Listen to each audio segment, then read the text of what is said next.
What is going on, ladies and gentlemen? Welcome back to another Thursday team commentary here by Force from Force Strategy Gaming. Yes, I am Force, and yes, I am part of Force Strategy Gaming. In fact, it kind of revolves around me. How interesting is that? But I'm going to be bringing you another team commentary. Now, I want to let you guys know this is, again, going to be another Masters level team game commentary. And if you guys have some Masters level games that you would like commentated, or you would like strategy videos around what you do in your team games produced by me, you can send those to me at force@forcestrategygaming.com. But let's talk about the game that we're looking at in particular.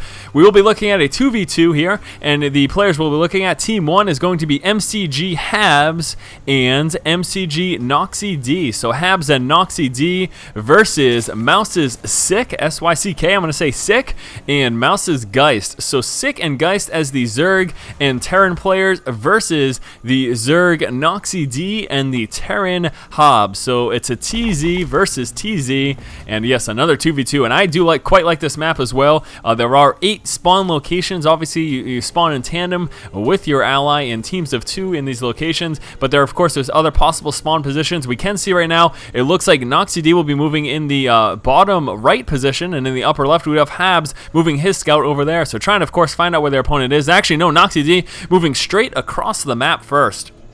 And he will be scouting out the Team Mouse, basically. I guess I could refer to them as Team Mouse versus Team MCG. So yes, Team Mouse does get scouted first by Team MCG. This is Noxy D moving in with his drone scout right now. He is checking that pool, checking that extractor. Let's find out the time in comparison. Looks like they are relatively the same, although the extractor is finished right now. Yeah, so yeah, they're pretty much relatively the same, both Zerg players. In terms of the Terran teams, looks like Geist holding off in that gas. In fact, getting double racks. Now, we will be seeing some drone harassment here.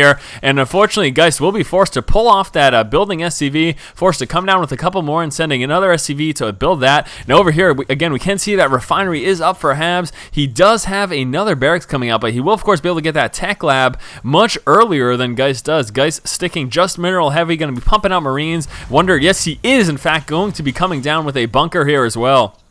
So Noxy D looks like he may be trapped, and actually Marine does come out, sniping down the drone, and we do have Habs' SCV in here as well, and that should get taken care of, but does he pull away? Very close, looks like he will. The Marine didn't start that stutter step quite quick enough. We do have the SCV from Geist moving into the main, and he will be scouting out, checking the fact that, hey, that refinery is up right now, so I know there will be some sort of techiness coming out, be it a factory quickly or getting some sort of a tech lab and or refinery as well. All things are an option. Geist forced to pull away. Looks like that Marine will be able to take him out. Back over here, we do have that bunker up. Nothing in it quite as of yet. Geist still with no refinery. Taking a look over here for Sick, we can see he is coming out with another extractor. We have just one extractor from Noxy D, and here comes a Baneling nest. So Noxy D will be going Speedling Baneling in the early game. That will be, of course, really good for map control, and we'll be interested to see if they try to go for some sort of a Baneling bust.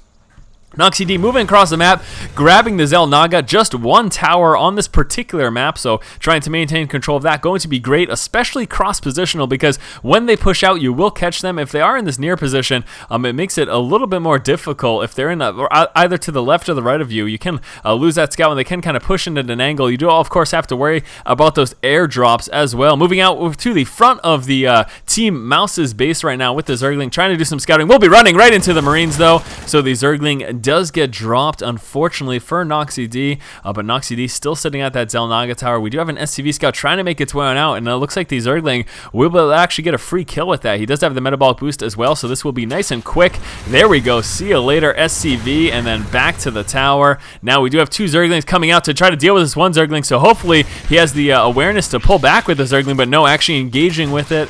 So losing that definitely unnecessarily. Surprised, really, that he didn't pull that back.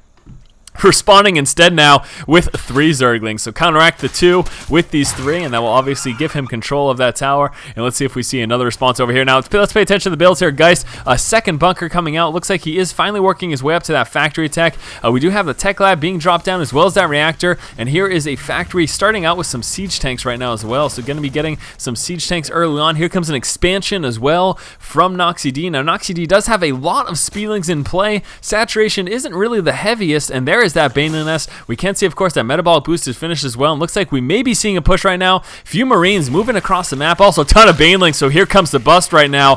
Noxy D getting ready to break through this front wall, but there's no longer a wall. Oh no, Geist lifted this up, no longer having the wall, and that would have been okay if there were just speedlings, because these bunkers and all these Marines could have taken care of any speedlings trying to roll in, but once these banelings try to make their way on in, I am a little bit concerned right now for Team Mouz.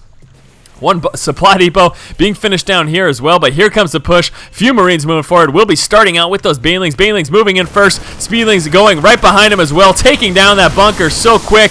The second bunker will be dropped very soon as well, and all those Marines get dropped. Few Marines trying to push away right now from Geist, but those will get surrounded. A couple banelings rolling right on into the get. Do they get to the mineral line? Do they get to the resources? Very, very close, trying to maneuver their way into a big pile of drones. Are they going to get there in time? Doing a bit of damage. There are still quite a bit of health there. We do have Hobbs' Marines here as well. Ton of Zerglings, though, in here for Mcg, and he will be able to get us around on those Marines if he chooses to do so, but oh my gosh, look at that.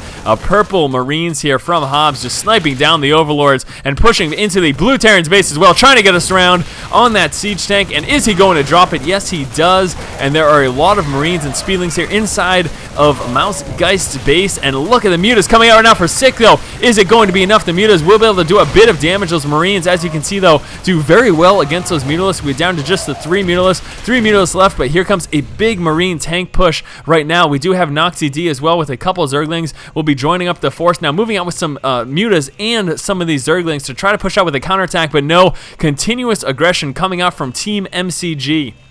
Hobbs moving forward with a ton of Marines and a tank. There's another tank as well, and a few more speedlings coming up as well for Mcg. Now here comes a counterattack of mutas. How much damage are they going to be able to do? Nice siege tank doing a bit of splash damage, but I don't think it was enough. There are a lot of speedlings right now. The mutalisks of Sick inside of the main base of Mcg will be target firing down that queen. Back over here again, sieging up, and we'll start just shelling out these buildings. Look like he is target firing down that tech lab just in case it was researching the stim pack. Over here, oh, speedlings getting us around, or whatever you want to call it, on the spire here, and we'll be dropping it down. So unfortunately, Sick will not be able to make any more mutas if he does in fact lose that, and it looks like he is going to. And again here, back inside of the main, Geist losing so much. One barracks down, losing the reactor, losing the tech lab there in that factory as well. And again, just his continuous reinforcements. There is Geist calling the GG, realizing they cannot do enough, and Sick leaving the game as well. And look at that, unreal. So as you can see, once more, 2v2's early game aggression, man, so strong. Any team game's early game aggression is really king. Hopefully you guys have enjoyed this commentary. And once more, if you have any Masters level 2v2, 3v3, or 4v4 games that you would like me to commentate on, you can go ahead and send those to me at force@forcestrategygaming.com, and I'll see if I can get to them on our Thursday team game cast. So as always, guys, thank you for watching. Hopefully you have enjoyed this commentary, and keep watching and keep owning.